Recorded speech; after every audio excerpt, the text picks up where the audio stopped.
ನಮಸ್ಕಾರ ವೀಕ್ಷಕರೇ, ನಿಮಗೆ ಮತ್ತೊಮ್ಮೆ ಪುಷ್ಪಲತಾ ಕಿಚನ್ಗೆ ಸ್ವಾಗತ. ಇವತ್ತು ನಾ ಮಾಡ್ತಾ ಇರೋದು ಅವಲಕ್ಕಿ ಪಾಯಸ. ಅವಲಕ್ಕಿ ಪಾಯಸಕ್ಕೆ ನಾನು ಒಂದು ಮುಷ್ಟಿಯಷ್ಟು ಗಟ್ಟಿ ಅವಲಕ್ಕಿ ನೆನೆಸಿಟ್ಕೊಂಡೇನಿ. ಅದಕ್ಕೆ ಅರ್ಧ ಲೀಟರ್ ಹಾಲು, ಆಮೇಲೆ ಒಂದಿಷ್ಟು ಬಟ್ಲು ಸಕ್ಕರೆ ಇಟ್ಕೊಂಡೇನಿ.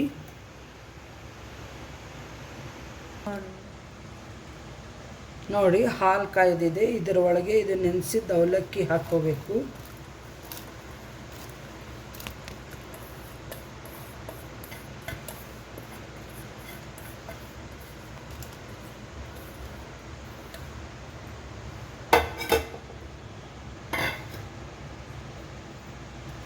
ಆಮೇಲೆ ಇದು ಸಕ್ಕರೆ,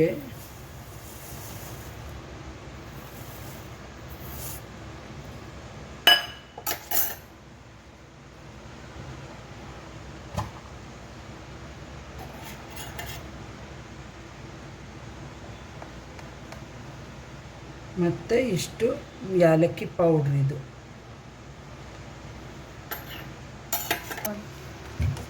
ಈ ಥರ ಮಿಕ್ಸ್ ಮಾಡ್ಕೋಬೇಕು. ಕೃಷ್ಣ ಕೃಷ್ಣ ಕೃಷ್ಣ ಎಂದು 3 ಬಾರಿ ನೆನೆಯಿರೋ.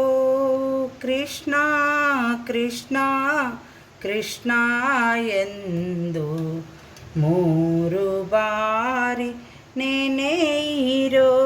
ಸಂತುಷ್ಟನಾಗಿ ಮುಕುತಿ ಕೊಟ್ಟು ಮಿಕ್ಕ ಭಾರ ಹೊರುವನೋ. ಕೃಷ್ಣ ಕೃಷ್ಣ ಕೃಷ್ಣ ಎಂದು 3 ಬಾರಿ ನೆನೆಯಿರೋ. ದ್ರಾಕ್ಷಿ ಗೋಡಂಬಿ ಆಗಿದೆ.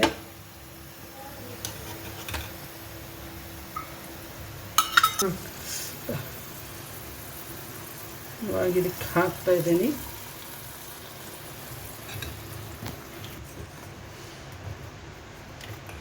ನೋಡಿ, ಅವಲಕ್ಕಿ ಪಾಯಸ ರೆಡಿ. ಇದಕ್ಕೆ ದ್ರಾಕ್ಷಿ, ಗೋಡಂಬಿ, ಏಲಕ್ಕಿ, ಇದು ದೇವ್ರ ನೈವೇದ್ಯಕ್ಕೆ ಮಾಡ್ಬೋದು. ಕೃಷ್ಣಾಷ್ಟಮಿಗೆ ಪಾಯಸ ಮಾಡ್ತಾರೆ.